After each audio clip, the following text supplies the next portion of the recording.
মধ্যরাতে মন্দিরের ঘণ্টা বেজে উঠেছিল, কিন্তু সেই শব্দে কোনো ভক্ত চমকে ওঠেন, কারণ তখন মন্দির বন্ধ, চারপাশ নিস্তব্ধ। ঘণ্টাটা কেউ বাজায়নি, তবু শব্দটা হয়েছিল।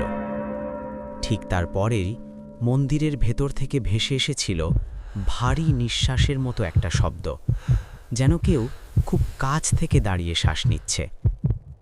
মন্দিরের ভেতরের দরজাটা ধীরে ধীরে খুলে গিয়েছিল।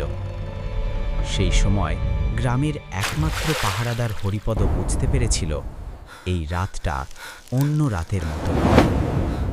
গর্ভগৃহের অন্ধকার ভেদ করে ভেসে এসেছিল একটা কণ্ঠস্বর, মানুষের মতো কিন্তু উচ্চারণে অস্বাভাবিক। কণ্ঠটা বলেছিল, এত দেরি করলে কেন? এই মন্দিরটা এত পুরনো যে কেউ জানতো না কবে তৈরি হয়েছিল। গ্রামের লোকেরা শুধু জানত এখানে একাই পূজা করেন একজন পূজারী, রঘুনাথ মুখোপাধ্যায়। তিনি অদ্ভুত মানুষ ছিলেন, কখনো হাসতেন না, কখনো রাগও করতেন না। সবচেয়ে ভয়ঙ্কর ব্যাপার, তিনি কখনো কাউকে চোখ তুলে তাকাতেন না। গ্রামের লোকদের মনে হতো তিনি মানুষকে দেখেন না, যেন মাপেন। রঘুনাথ একাই মন্দিরে থাকতেন।